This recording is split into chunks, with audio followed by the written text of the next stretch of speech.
de acuerdo al órgano en el que pues obviamente se va a detectar esta infección, que es muy frecuente en los hospitales. Casi del 100% de las consultas en emergencias, el 10% llega con sepsis, ¿no? Generalmente en los hospitales de tercer nivel, y pues en los de segundo pues va más o menos por ahí, o tal vez un poco menos. Entonces, antes de empezar lo que es la sepsis, ustedes tienen que saber tres definiciones bastante importantes. Lo que es el SIDS, lo que es la septicemia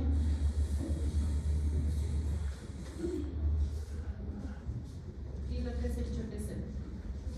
¿Cuál es la diferencia entre los tres?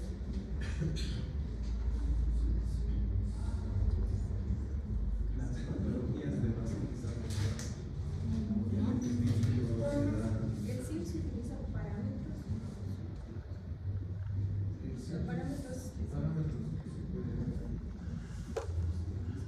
¿Cuál es la definición del SIDS?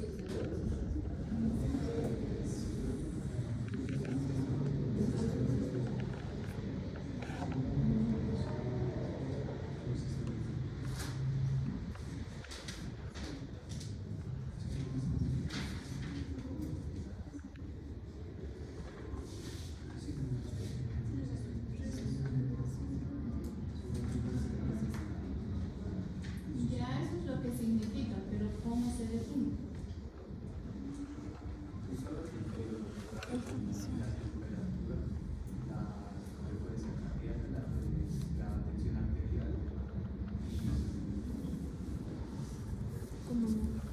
Ya, ¿qué más?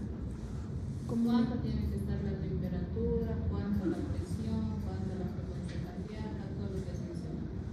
La temperatura tiene que ser mayor a 38 y a 36. Ya.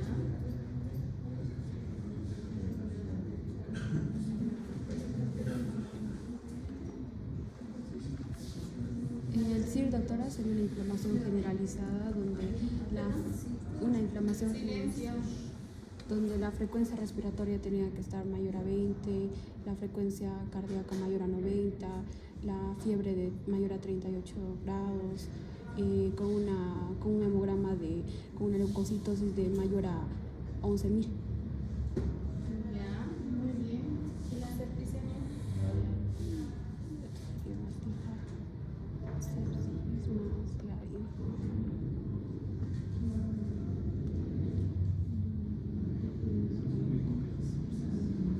Sería menor.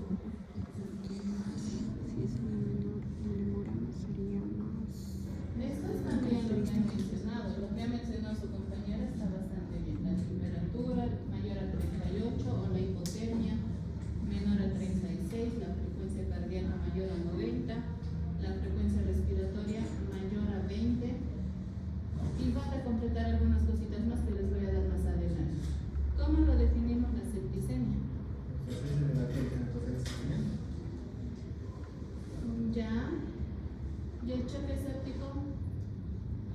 Sería un subconjunto de la sepsis, doctora, con anormalidades respiratorias metabólicas y que aumenta el riesgo.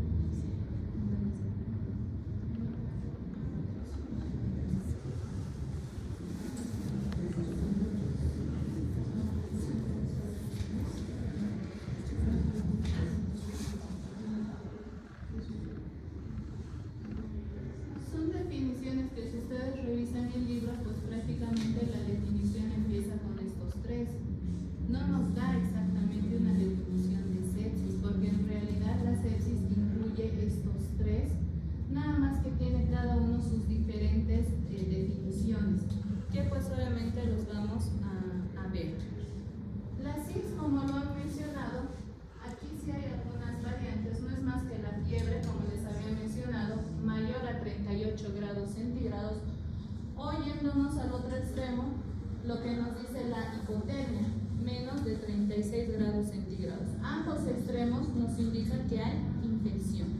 Inclusive, si ustedes interrogan a los pacientes, los mismos pacientes a veces dicen que han tenido escalofríos y no fiebre. Entonces los escalofríos también se los llega a considerar como que hubiera habido un fenómeno de una bacteremia y pues obviamente eso le ha causado esos escalofríos. La taquipnea es muy importante, por eso es que les voy a recalcar en cada clase, en cada tema, la toma de los signos vitales es muy importante que ustedes lo realicen siempre de forma personal. La frecuencia respiratoria tiene que estar mayor a 22 respiraciones por minuto.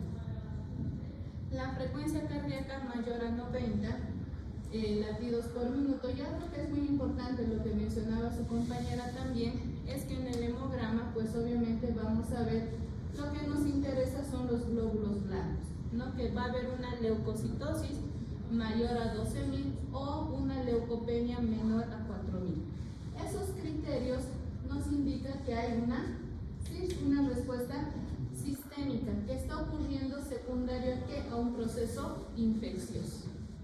Entonces, la septicemia no va a ser más que todo esto, estos 4 parámetros que hemos visto, más un cierto grado de hipoperfusión orgánica. O sea que el paciente puede estar con una desaturación, cianosis, petecias o algo más que nos va a llevar a una hipoperfusión. Entonces, vamos a ver que esto realmente es importante. Y el estado de choque o el choque séptico es el conjunto de estos dos, que va a haber la hipotermia o la hipertermia, la taquipnea, la bradicardia, la leucocitosis o la leucopenia, con hipoperfusión orgánica, pero acompañado de una hipotensión refractaria. ¿Qué quiere decir esto? La hipotensión refractaria significa que cuando un paciente está hipotenso con la presión arterial menos de 90-60 milímetros de mercurio, automáticamente nosotros les damos la indicación al personal de enfermería, pues obviamente para que le coloque una solución. ¿Qué tipo de solución? El ringerlactato. Entonces este ringerlactato, al poner una carga, claro que obviamente hay que ver que no haya contraindicaciones, pues vamos a ver que en algunas situaciones se eleva en el más del 90%.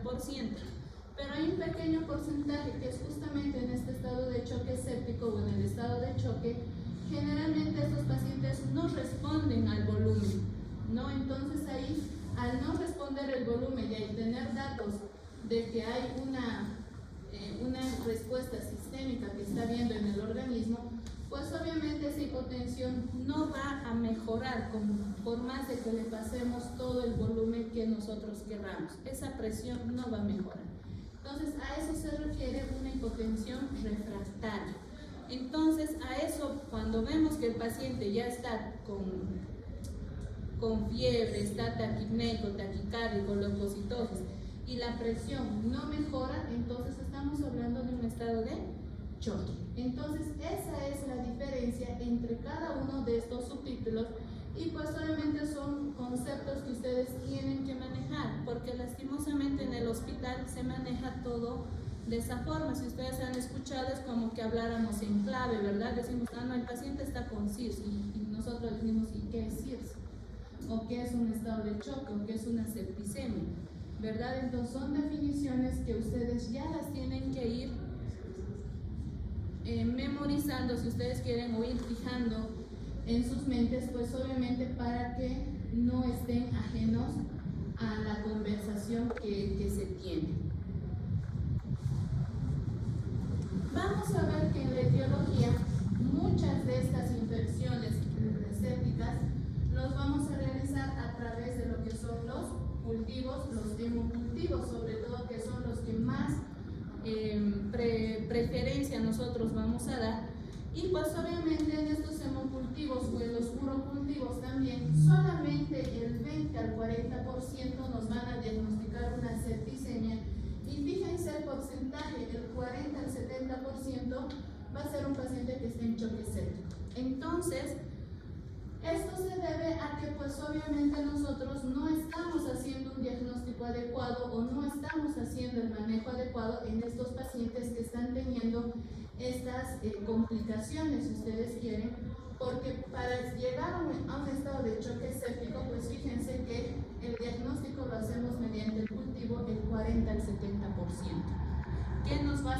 pues obviamente algún germen. Y pues obviamente el resto muchas veces, por más de que el paciente esté febril, esté hemodinámicamente inestable, muchas veces los cultivos ya no salen negativos. Entonces es por eso que tenemos que cuidar esta parte.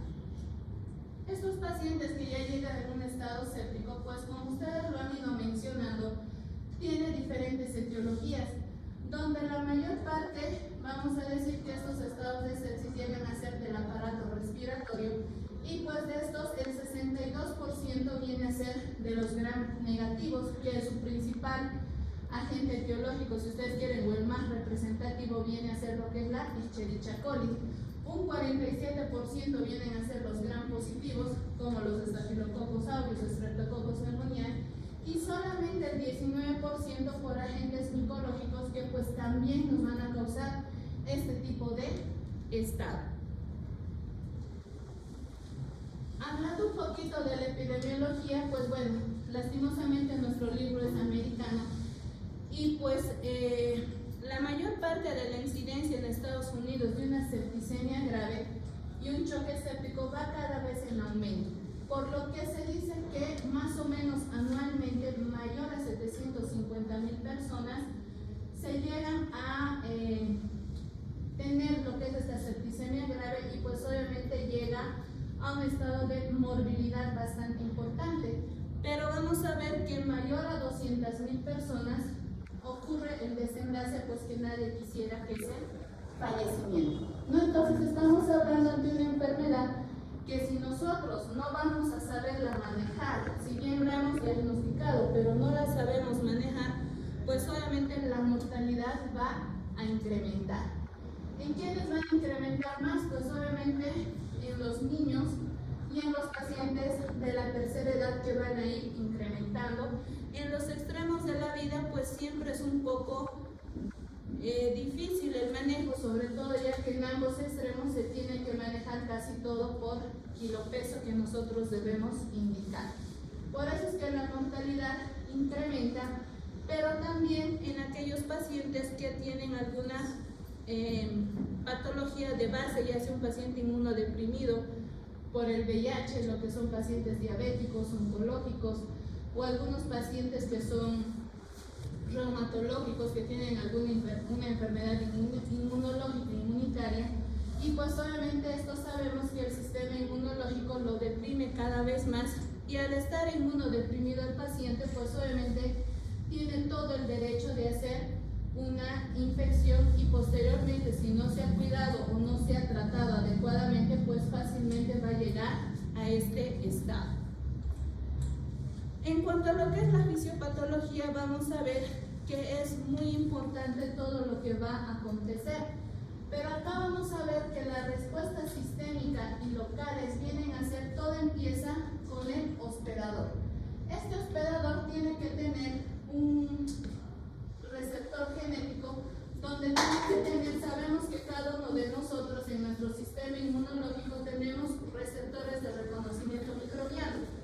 ¿Qué quiere decir esto? Que cuando ingresa el microorganismo, inmediatamente nuestro sistema inmune empieza a detectar, lo empieza a estudiar, lo empieza, si ustedes quieren, a rodear a ese agente extraño que está ingresando a nuestro organismo, y pues obviamente empieza a activar y ver si qué tipo de liposacáridos tiene, las lipoproteínas, y si tiene un RNA de doble cadena. Entonces, si ustedes se dan cuenta, esto por inmunología, que ustedes ya lo han estudiado, pues obviamente nuestro sistema inmunológico se empieza a alborotar.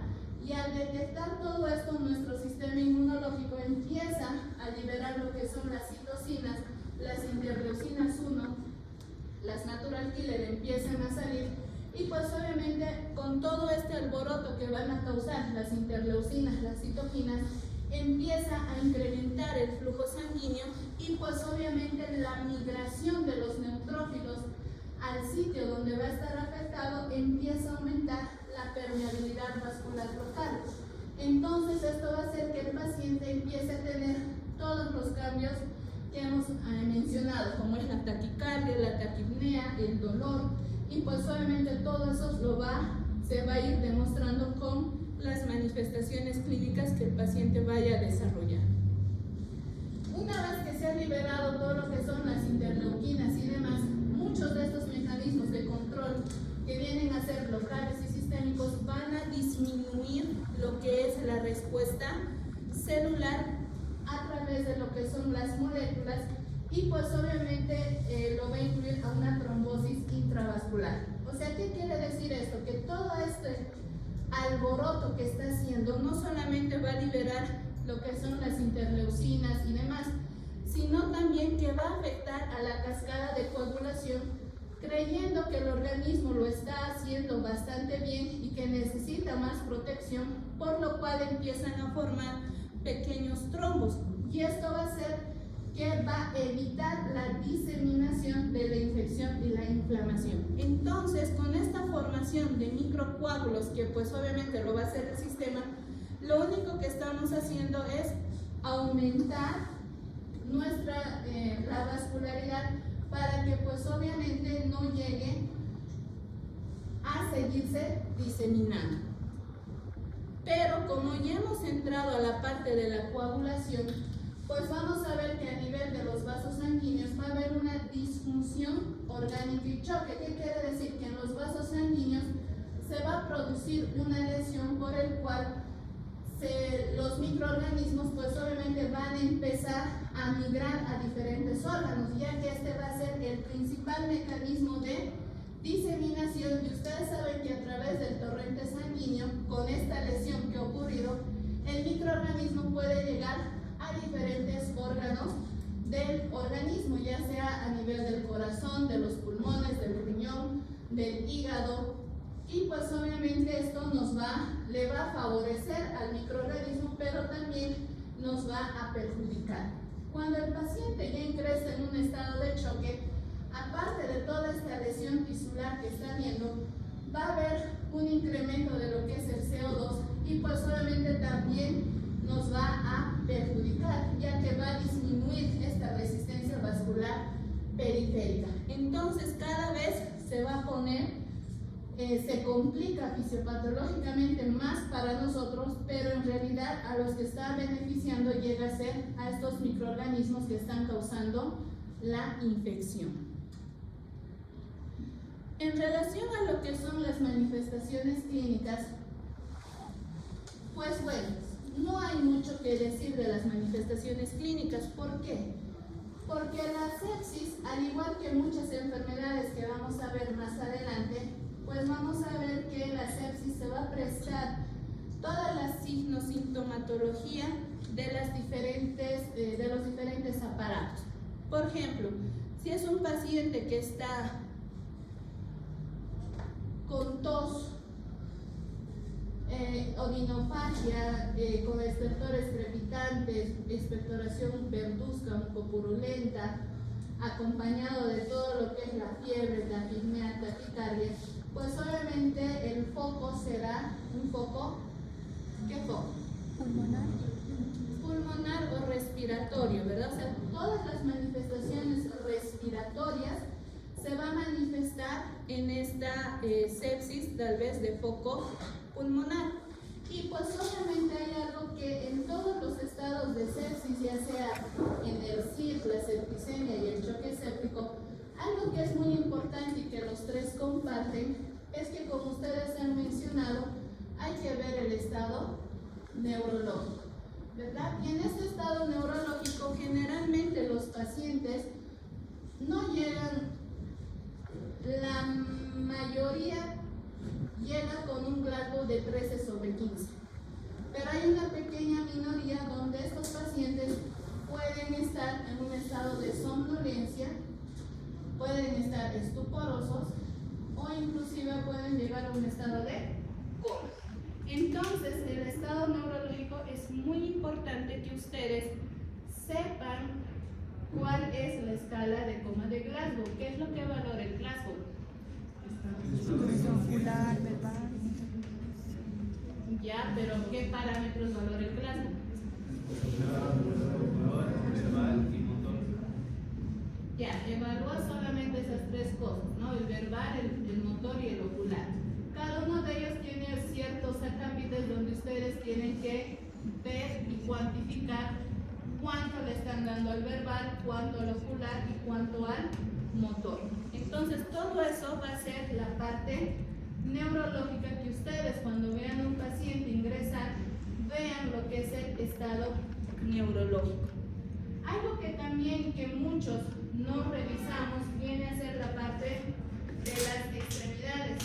Muchas veces, como les había mencionado en la parte de lo que es la fiebre de origen desconocido o el mismo estudio de la fiebre, habíamos mencionado que la piel te llega a mostrar muchas cosas, ¿no? Y en el estado de sepsis, generalmente la piel puede ser cianótica, como lo pueden ver en la imagen, en las manos, en los dedos de los pies, o inclusive tal vez puedan ver inclusive en la cara, o tal vez en todo el cuerpo.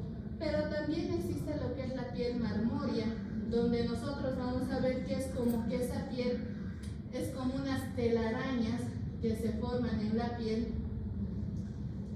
pero que son de color violáceas, y pues obviamente estas telarañas, pues obviamente el paciente no lo tenía. O en algunos casos pueden aparecer lo que son las púrpuras, las petequias, y son cosas que pues obviamente nos va a hacer pensar que algo está pasando con este paciente. Cuando el paciente viene acompañado de cianosis o alguna de estas púrpuras, petequias, acompañado de una hipotensión refractaria, acuérdense que puede ser que este paciente esté entrando en una coagulación intravascular diseminada, ¿no? Entonces, cuando ya el paciente entra en este estado, pues obviamente ya está prácticamente en las últimas, porque ya mucho no podemos hacer por ese paciente. Habíamos hablado de que hay alteraciones en la coagulación, pues sí, evidentemente pueden llegar pacientes inclusive que están sangrando, porque vamos a ver que se afecta la cascada de coagulación. Inclusive puede haber en la piel lo que son algunas lesiones vesiculares, ampollosas, que puede ser que por este foco cutáneo pues también haya podido ingresar lo que es la infección. En esta imagen de acá, ¿qué es lo que les llama la atención o cuáles son las diferencias entre ambas extremidades? Hay dolor, debe haber calor.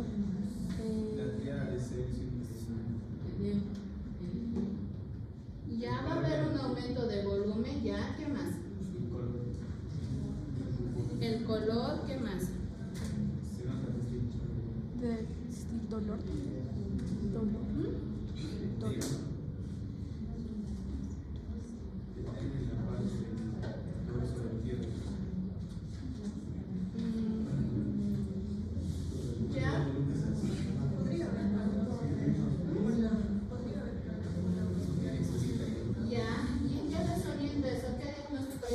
Solo viendo la imagen.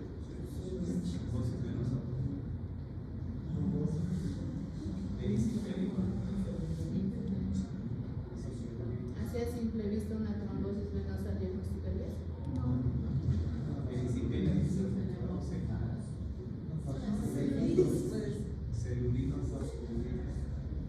No se vayan a lo extremo.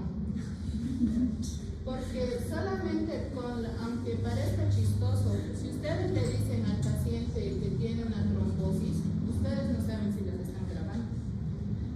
Y cuando ustedes le piden el eco Doppler es negativo, entonces ahí sí que metieron la pata, ¿verdad? Entonces no se vayan a diagnósticos raros, ahí no hay más que decir, es una simple celulitis, pero que sí también la sepsis nos puede ser de foco cutáneo, ¿no?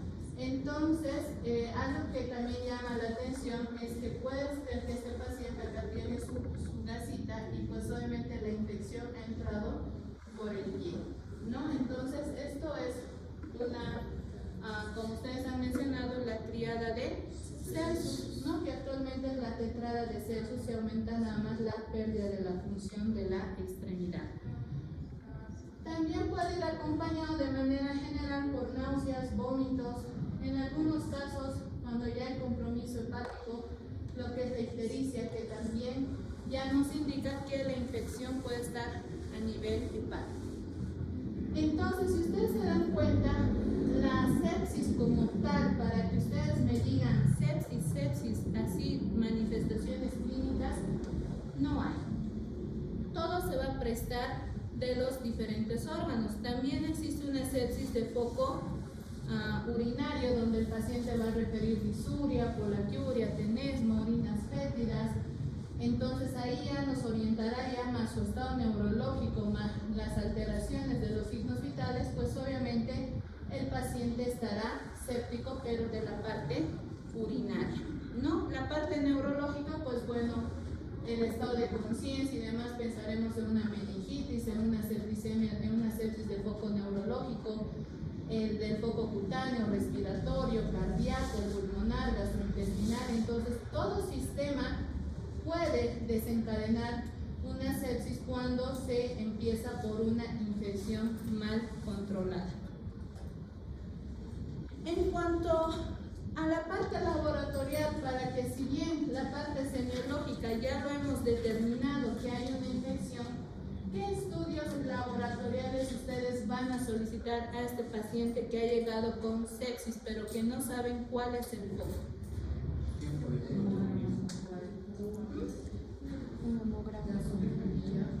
Ya, tiempo de procrombina, gasometría, ¿qué más? Ya, ¿qué más? Procalcitonina, La urea, creatinina, ¿qué más? PCR, Ya, PCR. Ya, ¿qué más? dependiendo. Ya, glicemia, ¿qué más? Lactato, ¿qué más? Cultivos. Dependía de la clínica. ¿Por qué lípidos?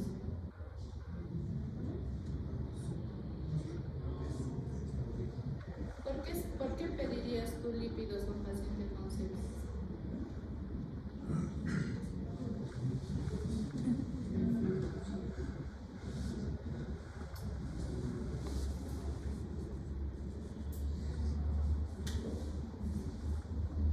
¿Cuál sería tu razón? Depende si el paciente está con sobrepeso. No tiene nada que ver, porque en la vida real, aunque no me creas, pacientes obesos tienen mejor colesterol y triglicéridos que una persona delgada. Eso es verdad. Los lípidos no se piden en un estado de sepsis, porque no nos va a dar, no nos va a apoyar mucho. El que tenga dislipidemia, ya sea una hipercolesterolemia, una hipertrigliceridemia, una dislipidemia mixta, no le ha llevado, digamos, a la sepsis, no ha desarrollado, o sea, no se tomaría una dislipidemia como factor de riesgo séptico. Pero sí, la dislipidemia nos lleva a un factor de riesgo cardiovascular, eso sí, ahí sí te puedo citar, digamos, un paciente con infarto de miocardio y demás, sí está relacionado. Pero en una sepsis no se pide, ¿ya? Todo lo que ustedes han mencionado sí se da, pero algo que es muy importante y siempre se tienen que acordar del mnemotécnico, Hugo. ¿Qué viene a ser el Hugo? Hemograma urográfico. Hemograma completo, urea, creatinina, glicemia y orina, ¿verdad? Siempre en un paciente tiene que solicitar esto. Claro que acá nosotros también podemos aumentar lo que son los electrolitos, ¿no? Que es algo muy importante que muchas veces, sobre todo en el estado de conciencia, vemos que la hiponatremia o la hipernatremia juegan un papel muy importante también cuando hay una alteración del estado de conciencia. Entonces siempre acuérdense del Hugo. Ya hemograma, urea, creatinina, glicemia, orina, electrolitos. Y sobre esta base de este Hugo más electrolitos, ustedes pedirán, de acuerdo a lo que ustedes han ido viendo, lo que ustedes han mencionado de lo que es el PCR y lo que es el lactato, son reactantes de fase aguda que sí nos va a servir, pero ojo, estos dos, al ser reactantes de fase aguda, nos indica que sí hay un proceso infeccioso, evidentemente que sí, pero no nos dice dónde está el proceso infeccioso. Entonces sí nos va a ayudar en este proceso, ¿no? La gasometría, vamos a ver que sí es muy importante pero tienen que ver cuál pedir, si una gasometría arterial o una gasometría venosa. Gasometría arterial pues sí nos va a servir mucho en pacientes respiratorios, ¿no? Si el paciente ha llegado cianótico con insuficiencia respiratoria marcada y que estamos pensando que el foco es respiratorio, la gasometría arterial es 100% fidedigna.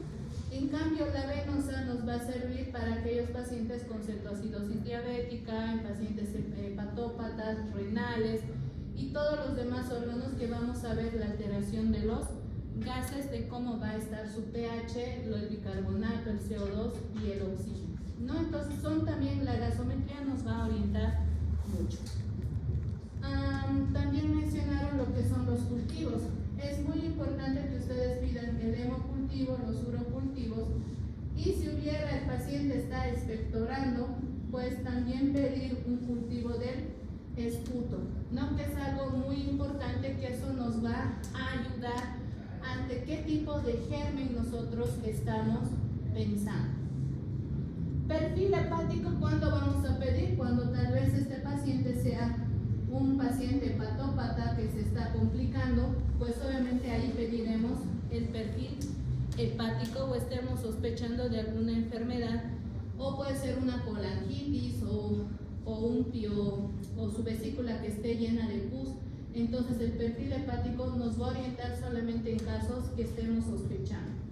Entonces, si se dan cuenta, para cada órgano nosotros iremos aumentando algunas pruebas especiales, pero no solamente laboratoriales, imagenológicamente, ¿qué van a solicitar?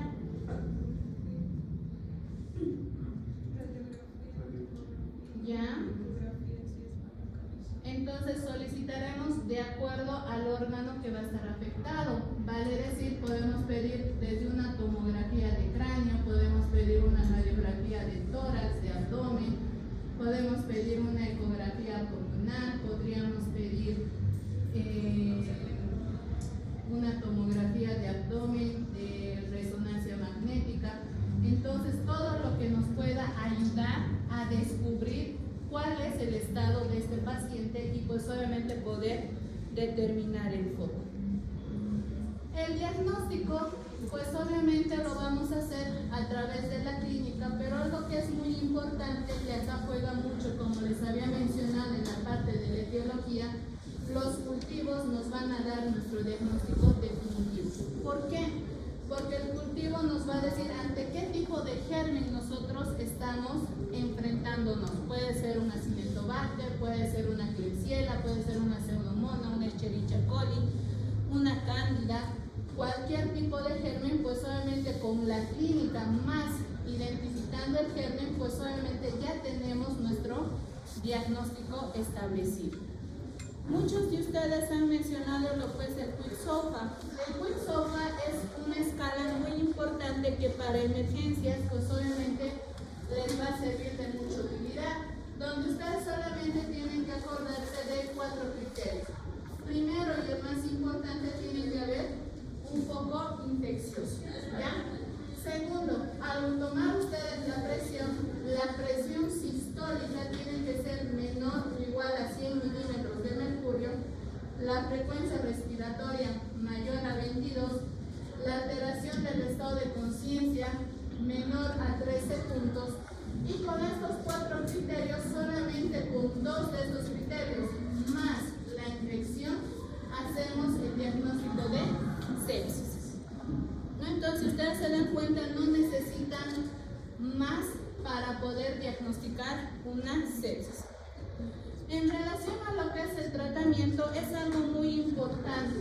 ¿Por qué? Porque ustedes, si bien estamos ante un agente microbiológico patógeno, pues obviamente no sabemos inicialmente qué tipo de germen es. ¿Será un gram positivo, gram negativo? ¿Será una cándida? ¿Será un micológico? Entonces nosotros inicialmente daremos un antibiótico de forma empírica.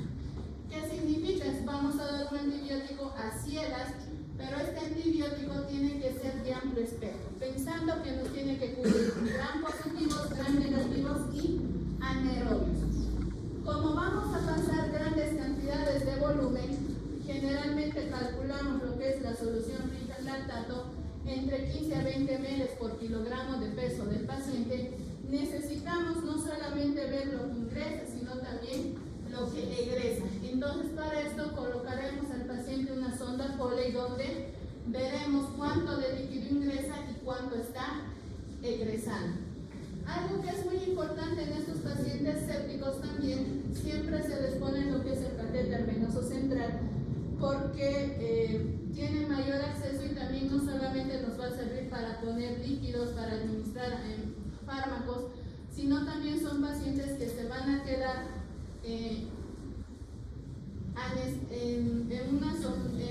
van a ingresar a terapia intensiva y pues obviamente van a estar dormidos por los sedantes que les van a poner y necesitamos darles alimentación. Entonces vamos a utilizar lo que es la nutrición parenteral total central, que la vía central también nos sirve.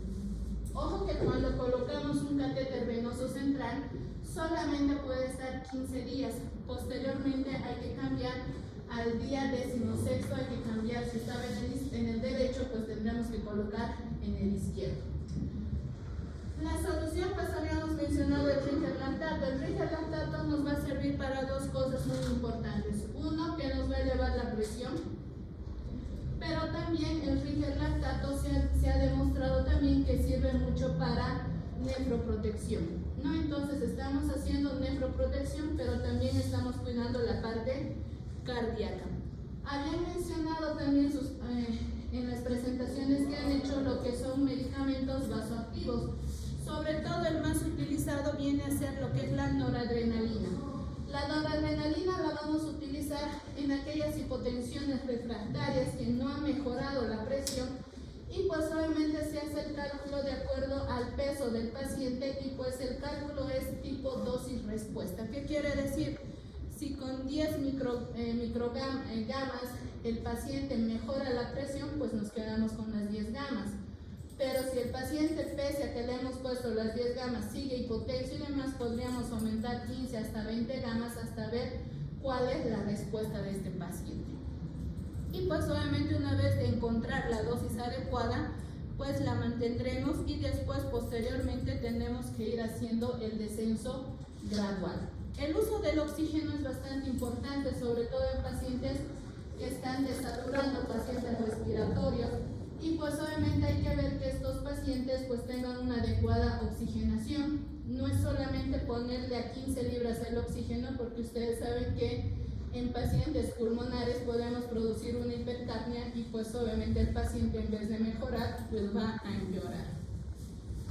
Y cuando estos pacientes vienen a ser conectados a la ventilación mecánica, pues obviamente se coloca a 10 ml por kilo de paciente de oxígeno para evitar lo que es la ruptura alveolar.